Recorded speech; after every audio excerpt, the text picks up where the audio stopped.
তিনটি বদভ্যাস ছাড়লেই আপনি ধনী হয়ে যাবেন। এই তিনটি ব্যাড কোয়ালিটি যদি আপনি ছাড়তে পারেন, আমি একদম সাবধানতার সাথে আপনাদেরকে বলতেছি, এই তিনটি বদভ্যাস ছাড়েন আজকে থেকেই, কালকে থেকে দেখবেন আপনার সবকিছুতে বরকত হয়ে গেছে ইনশাআল্লাহ। সবকিছুতে রহমত আর আল্লাহ তাআলার একটা করুণা আছে। এত কিছুতে দেখেন সংসারের মধ্যে বরকত নাই, অভাব অনটন লেগেই থাকে, একটার পর একটা অশান্তি লেগেই থাকে, কখনো সন্তান অসুস্থ, বিবি অসুস্থ, একটার পর একটা শুধু ঝামেলা আছেই। তারপর ব্যবসার মধ্যে বারাকা নাই, ব্যবসার মধ্যে বারাকা নাই, ফসল করছেন, ফসলের মধ্যে ফসলের জমিও আপনার ওইভাবে হচ্ছে না, অর্থাৎ কোনো কিছুতে বরকত নাই। আপনি যে আপনার মনে হয় যে আমি যেটা দিই ওইটাই মনে হয় শেষ, অর্থাৎ আমি যেটাতে হাত দিই ওইটাই মনে হয় শেষ, আপনার এরকম একটা কাজ করে।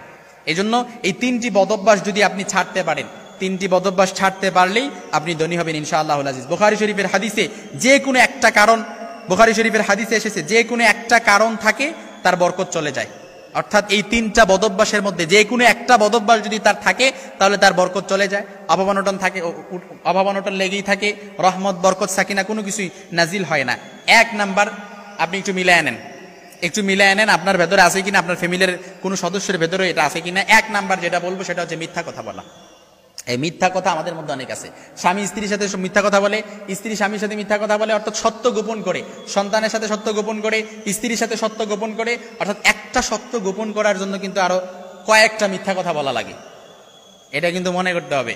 এই জন্য মিথ্যা কথা কখনো বলা যাবে না। আল কিযবু উম্মুজ যুনুব, মিথ্যা হচ্ছে সকল পাপের মূল।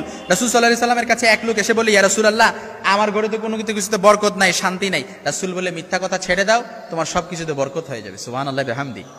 অর্থাৎ মিথ্যা কথা ছেড়ে দেন, সবকিছুতে বরকত চলে আসবে ইনশাআল্লাহ। আল্লাহ রাসূল সাল্লাল্লাহু আলাইহি সাল্লামের কাছে এক সাহাবী এসে বলে, ইয়া রাসূলুল্লাহ, আমার তো কোনো কিছুতে বরকত হয় না। আল্লাহর হাবিব বললেন, তুমি মিথ্যা কথা বলা ছেড়ে দাও, দেখবা সবকিছুতে বরকত আসতেছে। এজন্য পরিবারের মধ্যে যদি বরকত চান, রহমত চান, অভাব অনটন দূর করতে চান, শান্তির স্বর্গরাজ্যে পরিবারটাকে বানাতে চান, তাহলে মিথ্যা কথা ছেড়ে দেন, তাহলে আপনি নিমিষে ধনী হয়ে যাবেন। আপনার ভেতরে সবকিছু যদি আপনি মিথ্যা কথা বলা ছেড়ে দিতে পারেন, ইনশাআল্লাহুল আজিজ আল্লাহ তাআলার রহমত চলে আসবে। এটা কিন্তু একেবারে পরীক্ষিত। দুই নাম্বার যেটা, সেটা হচ্ছে আল্লাহর রিজিকের সাথে বেয়াদবি করা যাবে না। প্রিয় ভাইরা আমার, একটু খেয়াল করে বুঝেন, আল্লাহর রিজিকের সাথে অনেকে বেয়াদবি করি, অপচয় করি। লাইন শাকারতুম লাযীদান্নাকুম ওয়া লাইন কাফারতুম ইন্না আযাবি লাশাদীদ। আল্লাহর হাবিব সাল্লাল্লাহু আলাইহি সাল্লাম বলেন, কেউ যদি আল্লাহ রাসূল সাল্লাল্লাহু আলাইহি সাল্লামের মাধ্যমে আল্লাহ তাআলা জানায় দিলেন, যারা নিয়ামতের শুকরিয়া আদায় করে তাদের নিয়ামত আল্লাহ তাআলা বাড়িয়ে দেয়, আর যারা নিয়ামতের অশুকরিয়া আদায় করে তার আল্লাহ তাআলা তাদের নিয়ামত সংকুচিত করে দেয়, কমিয়ে দেয়। এজন্য আমাদের চাই চাই স্বভাব। 1 টাকা থাকলে 2 টাকা যায়, 5 টাকা থাকলে 10 টাকা যায়, তারপর 10 টাকা থাকলে 20 টাকার মালিক হতে চাই। যে 1 তলা বিল্ডিং এর মালিক আছে ও 2 তলা বিল্ডিং এর মালিক হতে চায়। অর্থাৎ চাই চাই স্বভাব। হাত্তা জুরতুমুল মাকাবির, কবরের মাটি ছাড়া এই আমাদের জিহ্বাটারে কোনো কিছু দমায় রাখতে পারবে না। এজন্য চাই চাই স্বভাব বাদ দিয়ে আমাদের চিন্তা করতে হবে, একটু শুকরিয়া আদায় করতে হবে। লাইন শাকারতুম লাযীদান্নাকুম ওয়া লাইন কাফারতুম ইন্না আযাবি লাশাদীদ। এজন্য আমরা যদি শুকরিয়া আদায় করি, অপচয় না করি, আল্লাহ রাসূল সাল্লাল্লাহু আলাইহি সাল্লাম এবং আল্লাহ তাআলা বলেন যে যার মধ্যে অপচয় আছে তার মধ্যে কোনো বরকত থাকে না, কোনো রহমত থাকে না, এবং সে কখনো টাকা পয়সা ওগুলোর মধ্যে বরকত থাকবে না। আপনি টাকা পয়সা ইনকাম করতেছেন কিন্তু বরকত নাই, কারণ আপনি অপচয় করতেছেন। এই অপচয় করার প্রবণতা আমাদের মা বোনদের মধ্যেও দেখা যায়। অনেক সময় লাইটের সুইচ অন করে রাখে, গ্যাস দিয়ে তারপর অন করে রাখে, গ্যাস দিয়ে কাপড়ও শুকায়, অনেক সময় দেখা যায়। সাবধান, এই অপচয় করার মন মানসিকতা দূর করতে হবে। তারপর আল্লাহ রাসূল সাল্লাল্লাহু আলাইহি সাল্লাম খুব চমৎকার ভাবে বলেছেন, 3 নাম্বার যে ব্যাড কোয়ালিটি, সেটা হচ্ছে আমাদেরকে নামাজে অবহেলা করা যাবে না। এই নামাজে অবহেলা আমাদের মধ্যে অনেকের আছে। নামাজে আমাদের মা বোনদের মধ্যে বেশি দেখা যায় নামাজের প্রতি অবহেলা। ফাওয়াইলুল লিল মুসাল্লিন আল্লাযীনা হুম আন সালাতিহিম সাহুন আল্লাযীনা হুম ইউরাউন ওয়া ইয়ামনাউনাল মাউন।